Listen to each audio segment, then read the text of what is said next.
ముఖ్యంగా బీఆర్ఎస్ అంటే అసలు రేసులు లేని బీఆర్ఎస్ గురించి అంత గొప్పగా మాట్లాడాల్సిన అవసరం లేదు. ఈరోజు బీజేపీ నాయకులు, బాధ్యత గల ఇద్దరు బీజేపీ నాయకులు, సెంట్రల్ మినిస్టర్ హోదాలో ఉన్నటువంటి నాయకులు నిన్న కరీంనగర్లో రేవంత్ రెడ్డి గారి పర్యటన తర్వాత వారు చేసినటువంటి కామెంట్స్కి ఈరోజు తెలంగాణ ప్రజలు ఆలోచించాల్సిన అవసరం ఉంది. ఎందుకు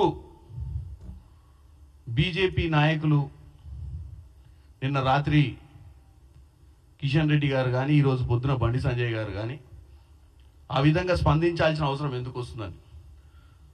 రాష్ట్రంలో ఇప్పుడు ముఖ్యంగా కులగణన అనేది ఇవాళ తెలంగాణ రాష్ట్రం అన్ని రాష్ట్రాల కంటే ముందుగా 2021లోనే బీజేపీ చేయాల్సి ఉన్నా కానీ జనగణన చేయలేదు, కులగణన చేయలేదు.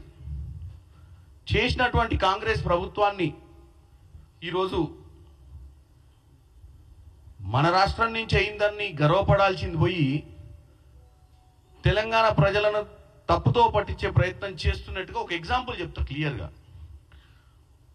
మొదటి నుంచి ఇటు బండి సంజయ్ గారు కానీ కిషన్ రెడ్డి గారు ఒక అంశం మీద మాట్లాడుతున్నారు. కులగణనలో 10% ఓబీసీ ముస్లిం రిజర్వేషన్లని ఇంట్లో మేము ఒప్పుకోమంటారు.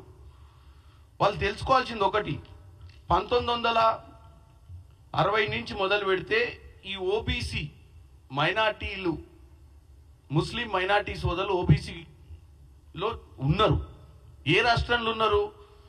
వీళ్ళు పాలిస్తున్నటువంటి నరేంద్ర మోడీ గారు ఎక్కడైతే ప్రధానమంత్రి వచ్చినటువంటి గుజరాత్ రాష్ట్రం నుంచి మొదలు పెట్టుకుంటే గుజరాత్ రాష్ట్రం నుంచే ఉన్నారు.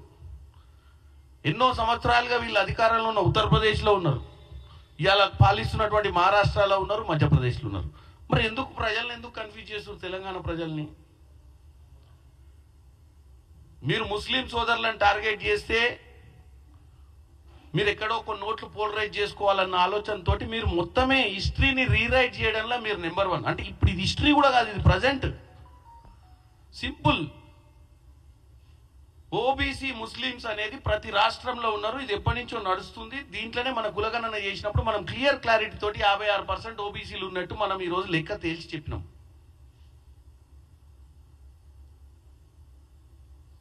మీరు దాంట్లో మీరు రాజకీయ అంశాలనే బయటికి తీసుకొచ్చి మీరు రాజకీయంగా ఇప్పుడు జరుగుతున్న ఎన్నికలను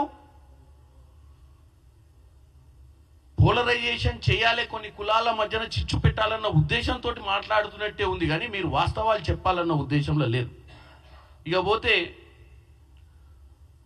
నిన్న కిషన్ రెడ్డి గారు అమెరికాలో ఉన్నటువంటి ఈ ఫోన్ ట్యాపింగ్ వ్యవహారంలో ఉన్నటువంటి వారిని ఇండియాకు తీసుకురావాలంటే మరి ఎవరు తీసుకొస్తారు? ఇండియాకు తీసుకురావాలంటే సెంట్రల్ గవర్నమెంట్ చర్చలు చేస్తుందా? ఎక్స్టర్నల్ అఫేర్స్ రాష్ట్రానికి ఒక ఎక్స్టర్నల్ అఫేర్స్ మంత్రి ఉంటాడా? మనకు చెప్పాలి తెలంగాణ ప్రజలకు. మీరు అమెరికాలో బీజేపీ ఉండాల్సిన పని ఉండదు. భారతదేశంలో బీజేపీ అధికారంలో ఉందనేది వాళ్ళు మర్చిపోతున్నారు. భారతదేశంలో అమెరికాలో ఉన్నప్పుడు కేంద్రము అమెరికాలో నరేంద్ర మోడీ గారే పోయారు కదా, రేవంత్ రెడ్డి గారు పోలేదు కదా భారతదేశం గురించి మాట్లాడడానికి. ఏమన్నా భారతదేశంలో ఉన్న సమస్యల గురించి పక్క దేశంలో ఉన్నటువంటి నరేంద్ర మోడీ గారితో మాట్లాడాలంటే ఎవరు పోతారు? ఈడ ఉన్నటువంటి సెంట్రల్ గవర్నమెంట్ బాధ్యత అది. ఎక్స్టర్నల్ అఫైర్స్ శాఖ అనేది కూడా సెంట్రల్ గవర్నమెంట్లోనే ఉంటుంది. ఈరోజు ఫోన్ ట్యాపింగ్ వ్యవహారంలో అరెస్టులు కావాలి అనుకుంటే ఇటు ప్రభాకర్ రావు గారు కానీ శ్రవణ్ రావు గారిని తీసుకురావాలంటే మరి మనము తెలంగాణ నుంచి ఉన్న ఇద్దరు మంత్రుల మీద కూడా బాధ్యత ఉంది కదా. ఇక్కడ అంత పెద్ద మాకు ఒప్ప చెప్పండి సిబిఐ కానీ మళ్ళీ బండి సంజయ్ గారు మీదికి వెళ్ళి అంటాడు. అంటే సిబిఐ ఇవన్నీ ఏందో తెలుసు కదా మీకు. ఒకప్పుడు సిబిఐ ఈడీ అనేది అయితే అసలు ఒకప్పుడు మనకు తెలియదు. ఎన్ఫోర్స్మెంట్ డైరెక్టరేట్ అనేది 10 సంవత్సరాల క్రితం భారతదేశ ప్రజలకు ఎన్ఫోర్స్మెంట్ డైరెక్టరేట్ ఉంటుందని తెలియదు. ఎన్ఫోర్స్మెంట్ డైరెక్టరేట్ ఏం చేస్తుందో కూడా తెలియదు. కానీ ఈ మధ్యకాలంలో ముఖ్యంగా మనం ప్రతి కేసులో అయిన పదాలు సిబిఐ, ఈడీ, ఇన్కమ్ ట్యాక్స్ వీళ్ళు కార్యకర్తల మాదిరిగానే ఉన్నారు బీజేపీకి. అంటే వీళ్ళు ఎప్పుడు అవసరం ఉంటే అప్పుడు వస్తారు. ఇప్పుడు వీళ్ళు ఏం అడుగుతుర్రు? సిబిఐకి అని మా సత్తా చూపిస్తాం, మీరు సిబిఐకి ఇస్తలేరు, ఈ కేసులు మా చేతిలో పెట్టారు, మేము ఏం చేస్తారు? మా అంటే సంకల ఫైలు పట్టుకొని ఢిల్లీ పోతారు, ఇక్కడ ఏం పంచాయతీ చేయకుండా. దానికి ఉదాహరణే చెప్తా.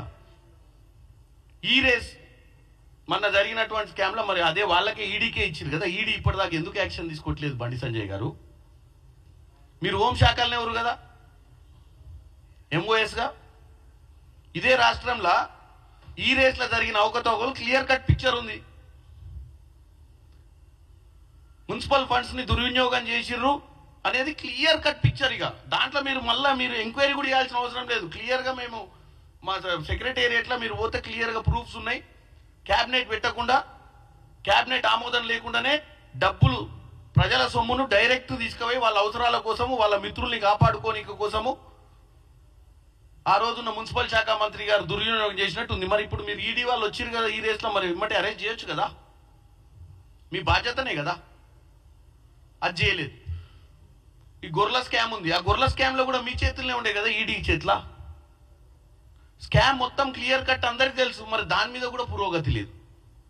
ఇప్పుడు కొత్తగా మీరు ఫోన్ ట్యాపింగ్ కేసు కూడా మాకు ఇస్తే, ఫోన్ ట్యాపింగ్ కేసు ఎవరు మొదలు పెట్టిరు, ఎవరు స్టార్ట్ చేసిరు? ఫోన్ ట్యాపింగ్ కేసు రాష్ట్ర ప్రభుత్వం టేకప్ చేసింది. రాష్ట్ర ప్రభుత్వం టేకప్ చేసి 2-3 అధికారులు 10 నెలలు జైల్లో పెట్టింది. మిగతా వాళ్ళు పారిపోయారు. మాకు చిత్తశుద్ధి ఉంది కాబట్టి జైలు పెడితే జైల్లో బెయిల్ తెచ్చుకురు వాళ్ళు. 10 months తర్వాత బెయిల్ వచ్చింది వాళ్ళకు. హరీష్ రావు గారు ముందే బెయిల్ అప్లై చేసుకొని తెచ్చుకుండు.